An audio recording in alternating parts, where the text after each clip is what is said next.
जय हिंद दोस्तों, कैसे हैं आप सब लोग। उम्मीद करता हूँ आप सब लोग बहुत ही अच्छे होंगे। दोस्तों, आज हम लोग अपनी राष्ट्रभाषा हिंदी के बारे में छोटी सी जानकारी प्राप्त करेंगे। तो दोस्तों, प्लीज़ वीडियो को एंड तक ज़रूर देखें। 10 अक्टूबर 1910 में वाराणसी में मदन मोहन मालवीय की अध्यक्षता में पहला अखिल भारतीय हिंदी सम्मेलन आयोजित किया गया था। मदन मोहन मालवीय एक महान व्यक्तित्व थे। वे एक कट्टर राष्ट्रवादी पत्रकार, सामाजिक कार्यकर्ता, वकील, राजनेता, शिक्षाविद और भारतीय संस्कृति के विद्वान थे। उन्हें महामना की उपाधि से भी विभूषित किया गया था। यह सम्मेलन भारतीय भाषा और सांस्कृतिक इतिहास में एक महत्वपूर्ण मील का पत्थर है। यह सम्मेलन हिंदी भाषा के विकास, प्रचार और इसे राष्ट्रीय स्तर पर स्थापित करने के लिए एक संगठित प्रयास का प्रतीक है। इस सम्मेलन के प्रमुख व्यक्तित्व जैसे महावीर प्रसाद द्विवेदी, पंडित मदन मोहन मालवीय, महात्मा गांधी और स्वामी विवेकानंद जैसे प्रमुख राष्ट्रवादी नेताओं और हिंदी साहित्यकारों ने हिंदी के प्रचार प्रसार में महत्वपूर्ण भूमिका निभाई थी। इस सम्मेलन के कुछ मुख्य उद्देश्य भी थे, जिसमें पहला, हिंदी को राष्ट्रभाषा के रूप में प्रतिष्ठित करना। ये उस समय की बात है जब भारत अंग्रेजी शासन के अधीन था और अंग्रेजी भाषा प्रशासन, न्यायालय और शिक्षा में प्रमुख थी। हिंदी भाषी क्षेत्रों में हिंदी को प्रचलित करना और उसे सार्वजनिक जीवन में स्थापित करना इस सम्मेलन का एक प्रमुख उद्देश्य था।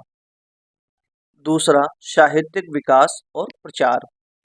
इस दौरान हिंदी भाषा के विभिन्न साहित्यकारों, कवियों, लेखकों और भाषा विशेषज्ञों ने एक मंच पर आकर हिंदी साहित्य के विभिन्न पहलुओं पर विचार विमर्श किया। हिंदी को एक समृद्ध साहित्यिक भाषा के रूप में विकसित करने के लिए इसकी व्याकरण, वर्तनी और शब्दकोश को व्यवस्थित करने पर बल दिया। तीसरा, अन्य भारतीय भाषाओं से समन्वय। इस सम्मेलन में यह भी चर्चा हुई कि हिंदी को राष्ट्रभाषा के रूप में स्थापित करने के साथ साथ अन्य भारतीय भाषाओं जैसे बंगाली, मराठी, तमिल, तेलुगु आदि के साथ समन्वय कैसे बनाया जाए। इसका उद्देश्य भारत की सांस्कृतिक और भाषाई विविधता को संरक्षित करते हुए हिंदी को एक संपर्क भाषा बनाना था। चौथा, शिक्षा में हिंदी का प्रचलन। शिक्षा में हिंदी के उपयोग को बढ़ाने पर जोर दिया गया। उस समय अंग्रेजी माध्यम में ही शिक्षा दी जाती थी, इसलिए हिंदी को शिक्षा का माध्यम बनाने के लिए सम्मेलन में प्रस्ताव पारित किए गए। सम्मेलन में हिंदी पाठ्यक्रमों को विकसित करने और उन्हें विद्यालयों में लागू करने के उपाय सुझाए गए।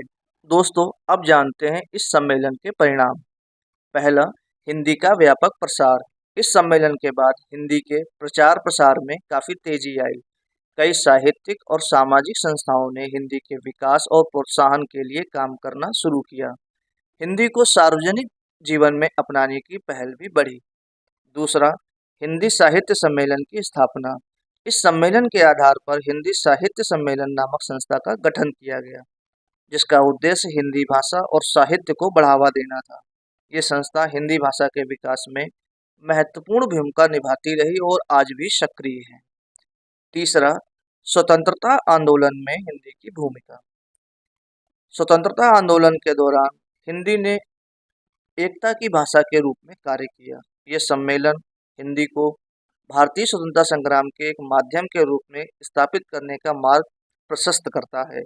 महात्मा गांधी और अन्य राष्ट्रवादी नेताओं ने हिंदी भाषा का उपयोग जनसंपर्क और आंदोलन रैलियों में किया।